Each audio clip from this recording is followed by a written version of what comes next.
What's up, everybody? Welcome to this segment of Office Hours, a new thing where I bring people on and we talk about random stuff just to try to get our game, up, improved, better.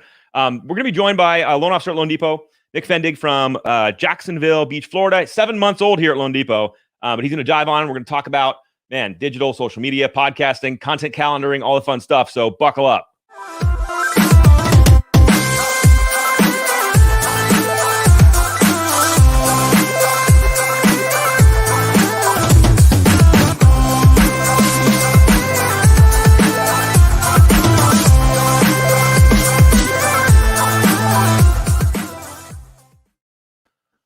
What's up, Nick? Welcome to Office Hours, dude. What's up? Thanks for having me, man. Really happy. Really excited. This is going to be fun, man. I appreciate you diving off the edge and coming on this crazy thing and trying to up your game, dude. I love that, you're willing to put yourself out there, go live, air your dirty laundry, share what you want to talk about, and all that fun stuff, dude. So thank you. Yeah, no, it's it's great opportunity. I mean, just to learn more, fear and concern of going live, because it's now just hitting me. Yeah, got a bunch of people watching. If you are hanging out with us, drop comments, let us know what's going on, ask questions, be part of the conversation, guys. That's the whole point of this thing being live, is that you get to be here with us in this environment. And yeah, you can be a voyeur and weird and just watch, but say hi. I like it. It's fun. Makes us not feel so lonely. So Nick, 7 months old at Loan Depot, man. Give everybody a quick story of you. How'd you get here? Let's give everyone a little background. Yeah, I've been in the mortgage industry for about 4 years now, and had an opportunity to finally take the leap from working at a small bank that I'd been at from college, and went to go join the broker sphere, and it just wasn't what I thought it would be. It wasn't a good fit for me. It wasn't my tribe, so to say. Yeah. And fortunately, my branch manager, John Adams, I've known him since I've gotten out of college, and it was kismet. It was the right time for him to be able to bring me on. It was the right time for where I needed to be. And, the company itself, I knew a little bit. And from talking with him, and then the regional, Rich Shabasi, I was just amazed at not only what was happening right then and there, but what was coming. And so it just clicked. Plus all of the effort and support with loan officers and doing marketing, and nothing I saw from anybody else. You were at a bank where it's hard to market, hard to put yourself out there, and now you're like, oh my God, I'm in the Wild West. What do I do? I have so many tools. Yeah. I'm free. Yeah, I remember asking for flyers if I could get my picture on the flyers to hand out, and they just kind of looked at me like I had two heads. Like, why? It's the bank. They want to work with the bank, and I was like, okay, personal relationships and all, but all right, whatever. So, yeah. Well, dude, so let's dive in, man. Where do you want to start? Where do you want to start today? Oh man. All right. So starting on the content calendar, that to me is, and trying to get scheduled, organized, but where to start with that, because I'm putting best efforts there. Yeah. So, and when you say content calendar, right, I want to frame it up for people. Are you trying to figure out what to say and when to say it type thing? Like, how often should you post? What should your messaging be? What type of, that kind of thing? Or tactically, what technology should I use to help me remember when to post? The former. So, cool. Having a schedule, are you picking a topic a month to just kind of going over one topic a month, or focusing on this platform, things like that? So here's how I frame this to begin. Number one, you got to make sure you're doing the foundational work of building a digital community. So before you start talking, you got to have this foundation laid, because otherwise you're just it's like me on Twitter. I'm just a lurker on Twitter. I have very few followers. I don't expect a ton of engagement and a ton of connection. My mom likes my tweets, right? That's about the extent of it, because I haven't done a good job yet on that platform, really building community. So the first thing, Nick, or for anybody listening, is you got to have best practices, and I would say they should be daily, of continuing to build and connect with more and more people on Facebook and LinkedIn, for example. Just use those two platforms. Okay. So 5 to 10 new people that you want to connect with, and you make sure they're the right people. So they should be past customers and realtors and people in your community and people you're in relationship with, and really build that out, right? So a good example is most loan officers who've been in the business like 4 to 5 years, have like 1,000 to 2,000 past customers in their database. And I get shocked that I'm like, they're not friends with any of them on Facebook. Right? I'm like, you're missing. So once you kind of have that foundation down, the next thing you as a professional need to decide is what kind of customer do you want to attract? Right? Because that's going to start to put you on the path of what type of content should I make? And so, what gets you up in the morning? What type of customer do you like to work with? What type of loan? Like what type of experience? Like share with me your gut thoughts on that. Right now, I'm just loving Renovation Loans. I mean, just about everything about them. They're so much fun. They give so much benefit and value to clients, even if they don't use it, knowing that they have the option and ability to walk in a home and think, okay, we can maybe do some changes here or there. And Dude, the renovation loan is absolutely like the gateway drug loan. Like it's if you just talk a lot about renovation, you'll do tons of traditional loans, conventional, you'll do a lot of loans. But the fact is, like this stat, everyone should know, the average home buyer is going to put anywhere from $18,000 to $30,000 into their house in the first year they live there. Like that's just a fact.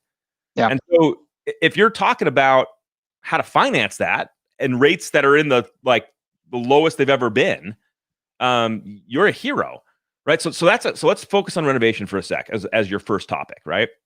Okay. Then you go to the next piece of a content strategy, which is how often do you want to be prospecting or attracting that customer in? And so the answer at the highest level is like all the time, but that's not realistic yet. Like everyone has to start somewhere. So I would encourage you to do like a weekly piece on renovation. Okay. So that's 52 pieces of content on renovation, 52 topics. And if you're like me, like I opened up a Google Excel Drive doc and just started to type in topics of like things I was going to do for my 100 videos. And you should do that with renovation. Okay. Like explain the process, explain the fees, explain the HUD inspector, streamline versus traditional, VA, FHA, and conventional investor, renos, bang, bang, bang, bang, bang, and build out as many as you can on your spreadsheet. And then just turn the camera on and start filming 1 to 2 minute clips on each of those mini micro topics. And basically queue them up to, I sort all my videos in Dropbox, but you can use Google Drive or whatever you want. And then, you come in, they're already done for the week or for the next couple months. Yeah. And you realize I can go back to like my normal job, like originating, talking to people, but I have now a thing I can post every Tuesday, pick your day, and drive it home. Now, the piece though that people forget is several things are going to happen. Number one, you're going to realize that you could be posting videos like every 2 days. Like you're going to realize when you start this process, like, dude, once a week, dude, I've got 42 videos. Like I should start going. Just go. Yeah. Just go. But for now it's like, okay, let's just take a baby step, pick a, Monday or Tuesday and launch your video for that week. Now at the end of the month, you'll have 4 videos posted, right? Take those 4 videos, store them all on YouTube for sure in a playlist called Renovation Tips and Tricks or something like that. And then share that back with your past customers and your realtors in direct mass communication email. So you're posted on social and then put them in a bow and put a little note on it and say, hey, I released 4 tips and tricks on renos this month. Here you go. Much better than sending out a drip campaign thing to your past customers. Your personalized content is going to have much more impact. Okay. Yeah. So you're just recreating every bit and squeezing everything you can out of every little bit of content and sending it to everybody as much as possible. Well, check this out, dude. So this is where, my buddy Kyle Draper coined the phrase content compounding. I like that idea, but here's like a great thought. So let's say you do a 2-minute video on the fees involved with a renovation loan, right? Just what people to be prepared for. Are they different than normal loans? What's et cetera, et cetera. Well, you can go to rev.com and you can upload your video that you did and they'll add captions for you, right? They give you all the captions back. It's like $1 a minute. So you spend $2 to get all the captions back. Take the captions. Now you have a blog post. You have the written version of it, right? You might want to change some language because we don't write like we speak. But you're going to have the bones of it done. So you just some quick editing and now you have a blog post to put out on Wednesday. So you post the video on Monday, you post the blog piece on LinkedIn on Wednesday, and all you had to do is film 1 2-minute video. Okay. Wow.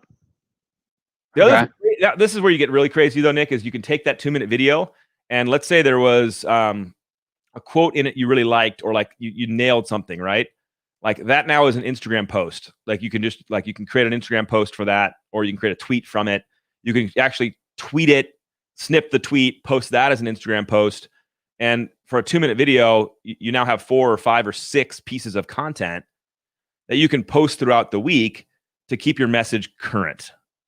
Because one of the powerful things here is we have to take a step back and realize, like, just because I'm live right now and we're hanging out, or just because you do a 2-minute video on renovation and what to do with an inspector and what to expect with the HUD inspector, that doesn't mean the world stopped and everybody that you want to watch your video in your digital community watch the video. Yeah. I mean, they're busy. They scrolled by. But then you post the snippet, or then you post the blog piece, or then you post the tweet, and they're like, oh yeah, Nick did that video on that. And then they jump over to YouTube where you have all of them stored, and they're like, holy crap, dude, there's a treasure here of reno information that Nick put together. I got to call this guy. So I know we're jumping really fast, but to go back and answer really simplistically, pick your topic like you did with Reno, open up an Excel drive or whatever you like, Word doc, start making micro content topics of Reno, and then just start filming those videos. My hack when I did the 100 videos was I'd find a time, sometimes it was on Saturdays because we get busy and life's crazy. I had like 6 different Loan Depot shirts, like right over here, like no joke. And I'd film the first video, and then I'd change the shirt, and then I'd film the next video, and then they'd all go in Dropbox, and then I was set for the week. So yeah. Does that make sense? Well, no, it does. I mean, I'm thinking like, okay, you're planning out, 1 month, 2 months in advance, and you keep building on it, and then just having micro content that'll play itself out, and eventually you move from one topic to the other. So yeah, it makes complete sense. And then everything you just put the path together. So yeah, wow. Yeah, I mean, this way is where easier than I thought. Because if you think about it for a second, Nick, you could have a renovation path running. Like Mondays, you're running renovation, the clips come out throughout the week, the other pieces drop in throughout the week. And then you realize, crap, I've got more bandwidth. Let's do a first-time homebuyer one too. And that'll run on Wednesdays and trickle through. And so now you have multiple kind of channel or multiple messages going out. And then you can package that material, resend it back to your customers, back to your community, via email. And so they actually they see it in that way too. But this is the thing that I want to punch home on this. There's 2 pieces that you really have to be intentional on for this to win. Okay. The first is all the content that you can do, and you realize you can do it. It's going to blow your mind, but you're going to realize like, wow, I could be doing a lot of messaging. The first thing you have to realize is never stop building your digital community. Continue to expand, find more people, connect. As much as you post, you need to post on others' stuff. Okay. So this is the 2-way street of a digital community, right? As much as you're sharing your message and what you're passionate about and what you're into, in order for that reciprocity to happen, in order for a relationship to happen with the people you're trying to influence, you need to be in their business too. Okay. So it's like, hey, if you're going to be posting for, if you're going to spend, let's say, 30 minutes a week creating your content that's then going to be posted, you need to carve out another 30 minutes to go online and just hang out with people. Just engage. Good to see you guys. Make comments, thoughtful comments, not just like stuff, because likes are a dime a dozen, but like really be in somebody's business. Like if it's a realtor partner, like congratulations on their listings, or ask or share their stuff, or for past customers that you're still in a relationship with, check out their kids look great. Be involved in their life. Okay. That reciprocity is huge. There's far too many people just posting and not listening and being part of the conversation back. Okay. So, and I mean, when you said you start with your base, I guess the circle, and then you can just start building out from there, just like social media works, and not really having to push yourself, just engaging with people and being seen as a part. Okay. Yeah, it's just, it's like I always like to think of it in different contexts, but like imagine yourself at a networking event or a party, right? Yeah. You're there to have fun, meet people, get business connections, expand your connections and relationships. And so you go up and talk to people and you ask them questions, right? You don't just go up and say, I'm a loan officer, and you hit them with your card in the face. Like, of course That's not. how I was trained, though. So that's the. It's like, do you need a loan? So yeah, but yeah, engaging with people. Yeah. So Wills gets it right here, dude. Likes are not engaging. Comments where someone like you took the time. So like right now, I know Will took the time to write this. He's hanging out with us online. He's probably going to pop in and out of office hours, but he's like, I'm going to write a comment. And I'm like, dude, thank you.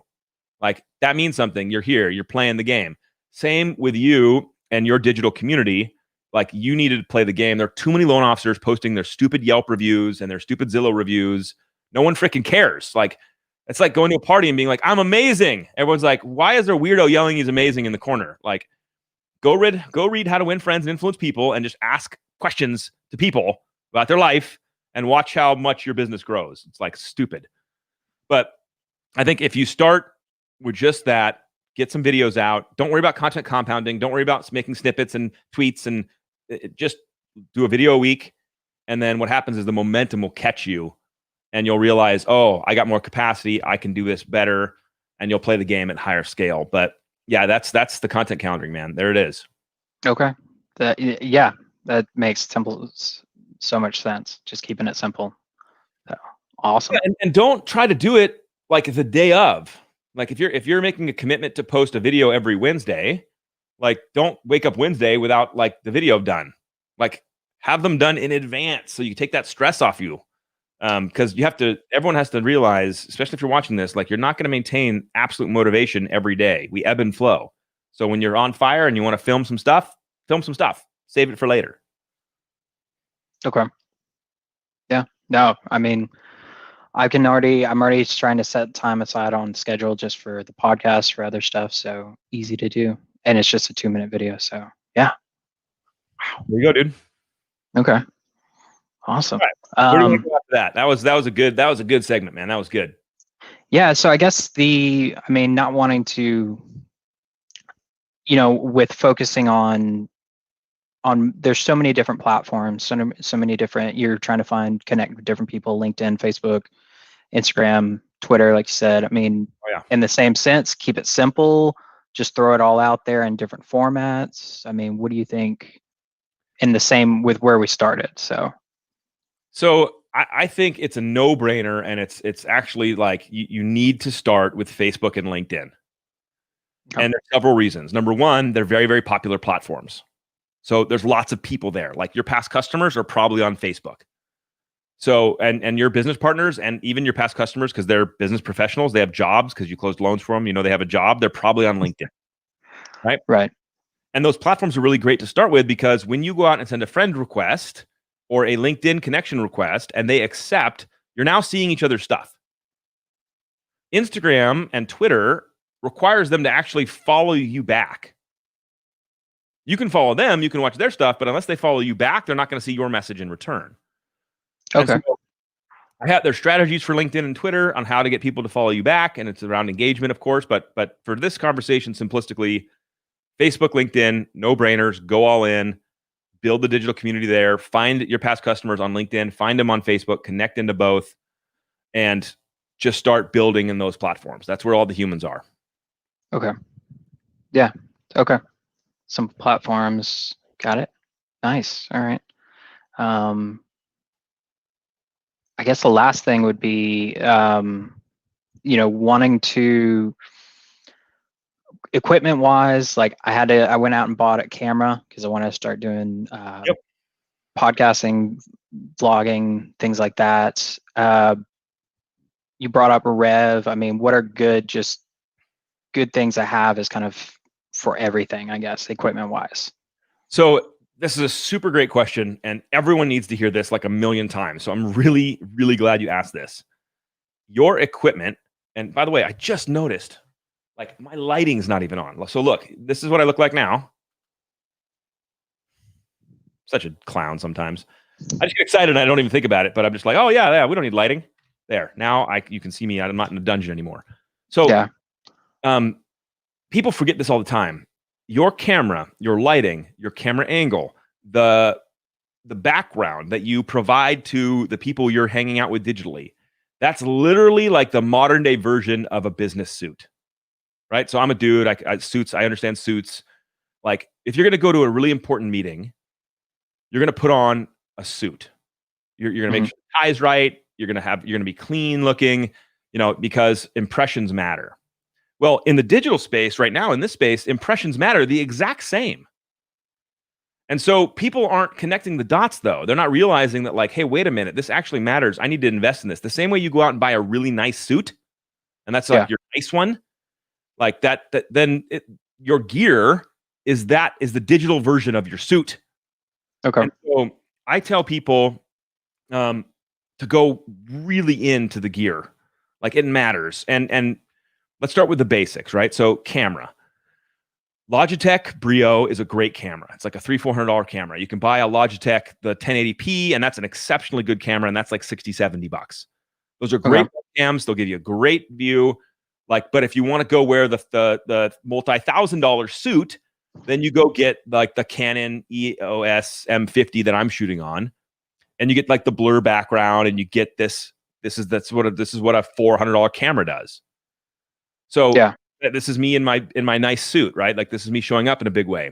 So cameras matter, lighting matters. If you're in the dungeon, you can't be seen, and even just $100 ring light is fine to start. Like I'm using light boxes and like professional crap now because I'm a dork. But like just get light on your face and make sure that you have a good job on this. But you're having the same mistake a bunch of people have is you're in a house because we're all working from home and there's a window behind you. Yep. Like, my door right here. The first one. Yeah. Yeah. I'm in my garage. This is my door. I shade it, and I bought a blackout shades for that window because I'm like, it crushes. You can't see me. Yeah. So you got to focus on that. That's like putting the tie on right and getting the buttons right. And then the last piece, which is just absolutely crucial, is audio. So this is the nice deal, right? A mixing board and a mic. That's like $1,000 to get all that stuff done. But the Yeti mic for like $200, it's a USB plug-in mic, is incredibly good. Okay. And so just investing in that and having that mic and then playing with it, so you understand, like, if the mic's over here, this conversation is different than if the mic's right here. And that's, we were joking about it before with your headset before, right? I mean, it was like, I'm like, hey, do you have a mic? Because this is the problem. Like most people are doing videos or doing content or even just having a consultation, like a Zoom consultation with the customer.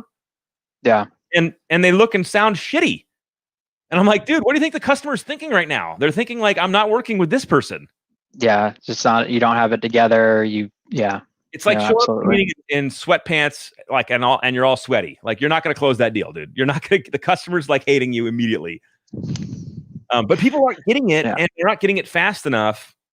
And I think that's a huge problem. And so if you go back, and I've done this for myself, but I've gone back and looked at old pieces of my content, like old videos, my first 100 videos, 100 days. Dude, terrible. Like I didn't have my stuff together. I wasn't, but it doesn't matter because you learn over time. Mm-hmm. And so my biggest encouragement is just play, but also just realize and be open to feedback that, hey, like this stuff matters. Like appearance matters. How you sound. If you can't hear me, it matters. Yeah. And people we're a judgmental society. And so we're going to start placing judgments on if I should work with you. Do I like you? Is your messaging clear? And so I'm like, dude, you got to invest in the nice suits so you look good and sound good. No, I mean, like putting it as a suit. I mean, while we are a little bit casual and dressed nowadays, but nobody's going to want to watch a video, especially if they can't hear it. I know audio is the big one, and that's, I know that's my next investment next to blackout curtains. So yeah. And by the way, the light's not bad. All that means, Nick, because everyone has this problem, is you're just going to have to get more light on your face. Mm-hmm. So it's fine to have windows behind it. And by the way, I kind of like it. It makes your room look like bright and clean. Like it's good. So, but you're just going to go get a brighter light on your eyeballs. Yeah, no, and having where those core pieces need to be, lighting, I can get that actually. I've got a few things coming in the mail soon. Thanks God for Amazon Prime. Seriously. And so, yeah, and then the microphone. So that's the blue mic I've never heard, or the Yeti mic I've never heard of. So yeah.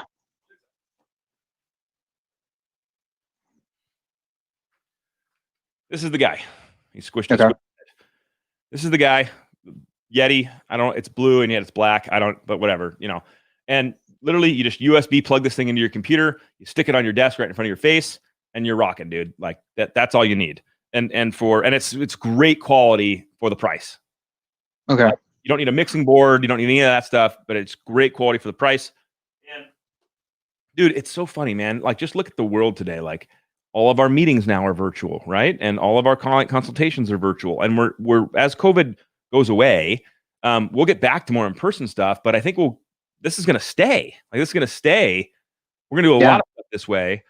And right now, a lot of people are losing their relevance because they're not learning the game, and they're coming to the meeting in sweatpants. And you're like, dude, it was cute in the beginning of COVID. It's just not cute anymore, man. Like, learn how to mute yourself. Like, it's like not cute anymore. But it's a great question, Nick, because if you're out there sharing your message, your passion, your thoughts on Reno, and you don't look good or sound good, you're going to get judged. Even if the quality of your content is incredible and your message matters, people will start to ignore you. No, it makes a ton of sense. And keeping it in simple mindset, like it's what you would wear to an event, and easy to overcome though. And this gear is going to last for years and years and years, where a suit might last you forever long. It's crazy, but it's like it's the new normal, and it's just like, how do you want to show up? Yeah, no, absolutely. Awesome. Well, dude, we covered a ton of cool stuff, from content to platforms to gear. Like, what? Anything else you want to wrap on before we close up here? Yeah, actually, so you kind of touched on this in your last office hours, but wanting to, I guess, get your thoughts on it is furthermore, but I want to do a podcast called Living in the 904. Nice. And basically just, I actually kind of stole it from Sean Yahara, because he's got Living in the 702 or something. Yeah. And it just sort of clicked one day. I'm working with a musician.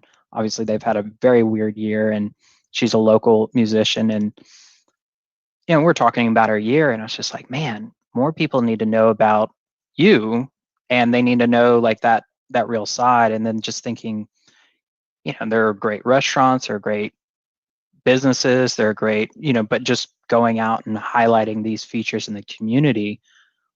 But that's obviously nothing. And I wouldn't even focus necessarily on real estate and mortgages, but is that's okay? Perfect. Cool. Like this is what people need to understand about podcasts. You have to do them about something you like, that you actually like, or else it'll become this chore, and you'll be like, like, you have to do about something you like. And then if you want it to have business ramifications that are helpful to you, right? You have to be a connector of people and a community builder. Okay. Like, if you are showcasing restaurants, showcasing entrepreneurs, showcasing small business owners, and you're giving them a platform to share their story, and you're having fun with all that stuff, yes, you can strategically brand it. You can wear loanDepot t-shirts. You can have loanDepot in the corner. You can do things that are just, powered by loanDepot, all the fun. So they know you're in loans, and they're getting that branding. But then they're getting connected to that new restaurant, and maybe at the end of the podcast, the restaurant, offers us free special, on Nick. And like you buy everybody that comes in off the podcast an appetizer, and sure, that costs you some bucks, but it's marketing. Mm-hmm. It's great marketing. You're going to spend that money on a lead to Zillow or something. So just spend it on like investing in your community, and watch the craziness that happens to your business. Like, that's the stuff that is so fun. And man, the poor man's podcast is you just do a Zoom and hit record, and you're done. You're done. Yeah. Fortunately, the StreamYard is a little bit fancier than I even thought it was. So yeah, but I like to nerd out. Like, over time, like I figured out how to do overlays, and like this thing's here, and like all that stuff. But in the beginning, dude, it was just two talking heads, man, hanging out. And so my point is, to you or anybody else, like, as you iterate and do it again and do it again and do it again, you'll pick up tips. This is the cool part about digital that I love so much, is that everybody shares, man. Mm-hmm. Like, everybody's super open. If you're like, how did you do that? People are like, I did this. They're like, oh, cool. Now I can go like do it. Yeah. Okay. So everybody shares, everybody's like pushing forward together. And so as you come in and start going, okay, let's build community, let's talk about these restaurants, do all this stuff, man, the momentum's gonna be insane. It's so much Awesome. better than like walking out and doing flyer drops or door knocking for people, or that's Yeah. so. Well, and it's just like you said, I was just thinking, I was like, I love my job, I love my clients, I love what I do, I love learning more and more. I mean, I geek out and jump in the guides and just want to read stuff, but I don't want to. I just like going to restaurants and going to bars and you know, and I want to know these people and I want to know their story. I mean, that's part of the enjoyment of going to local places. And then just the idea of like, well, I can't be the only person, and I'm sure other people want to know it. So why not? Why not just enjoy the community? And here's the sneaky fun part of this kind of marketing. And I don't mean sneaky like we're tricking somebody, but if you go interview a restaurateur and you find out their immigrant story, their favorite food on the menu, their favorite drink, how long they've been in business, hurdles they've had to overcome, and what do you think they're going to do with this once it's done? They're going to share it.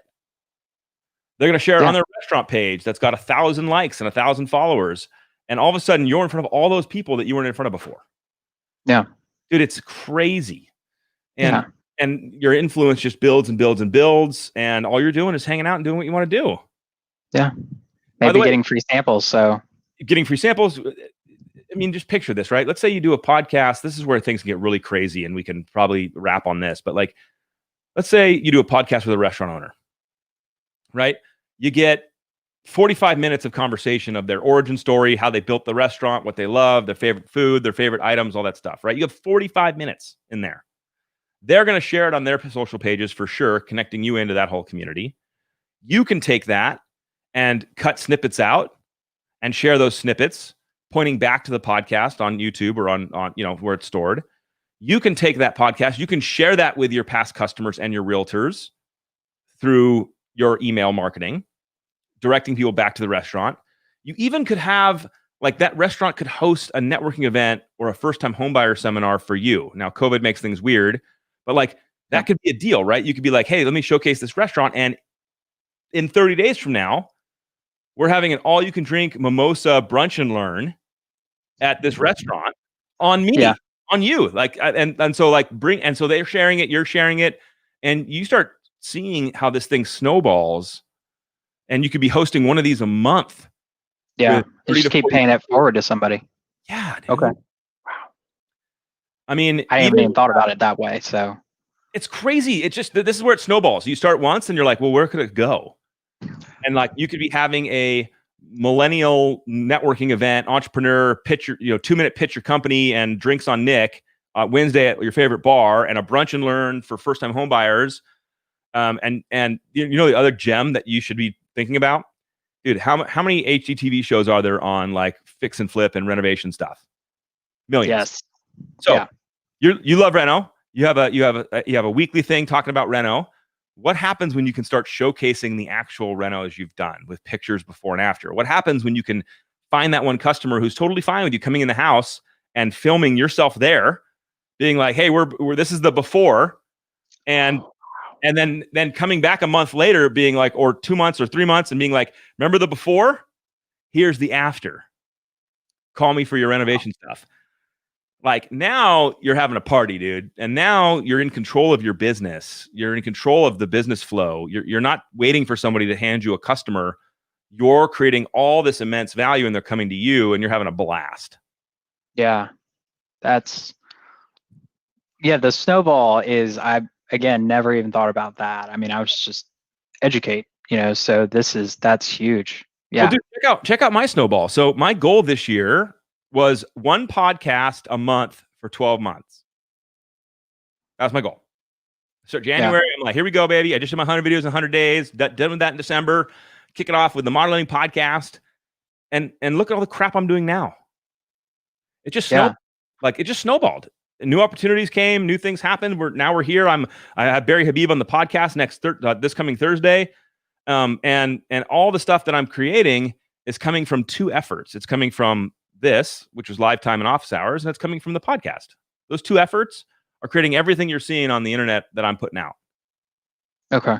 So people are like, "Oh, do you have a job? Like, are you recruiting people? Are you helping people?" And I'm like, I have 2 hours of content creation time, which is this time, my 45 minutes here, and my 45 minutes an hour on Thursdays. Those are the two things where I'm doing like this stuff. Wow. Okay. Time I'm recruiting people, helping problems, coaching, help moving Loan Depot forward.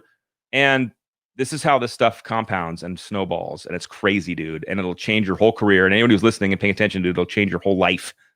If you just like start with a renovation video on Mondays, like that's the game. Like just that's your first start, and let's see where it goes.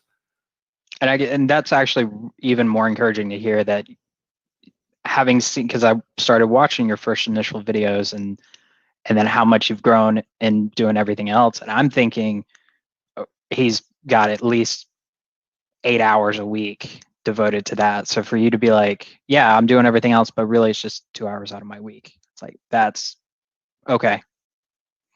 Dude, it's manageable. It's doable. Yeah. And you'll experience it too. I'm telling you, like, to go back, and for everyone that's listening, like, this is the first piece of advice for Nick, and it's the first piece for anybody that wants to get into like regular content creation and scheduling. Pick your topic, open up an Excel doc, create your sub micro topics, go for 52. That gives you one a week. And it's okay if they blend and repeat, but you get 52 topics. Start filming like in batches. So like have 5 or 6 outfits, do 5 or 6 videos, put them in Dropbox. The next Wednesday, do 5 or 6 videos, put them in Dropbox. Wait till you got like 2/3 of the way done. And then just now, Wednesdays or Mondays or Thursdays, it doesn't matter. Just start posting. Yeah. And then seeing where it goes from there and what else you can add, and it's going to blow your mind. But the last piece that I want everyone to hear, because I said it the first, they got to hear this. Nick, you got to hear this. Every time that you're posting a video and all the time you're spending content creating, you need to spend the equivalent hanging out with people and being a real dude on social media. And then the last thing is, I really highly encourage everybody to produce content with a purpose. So here's a general purpose.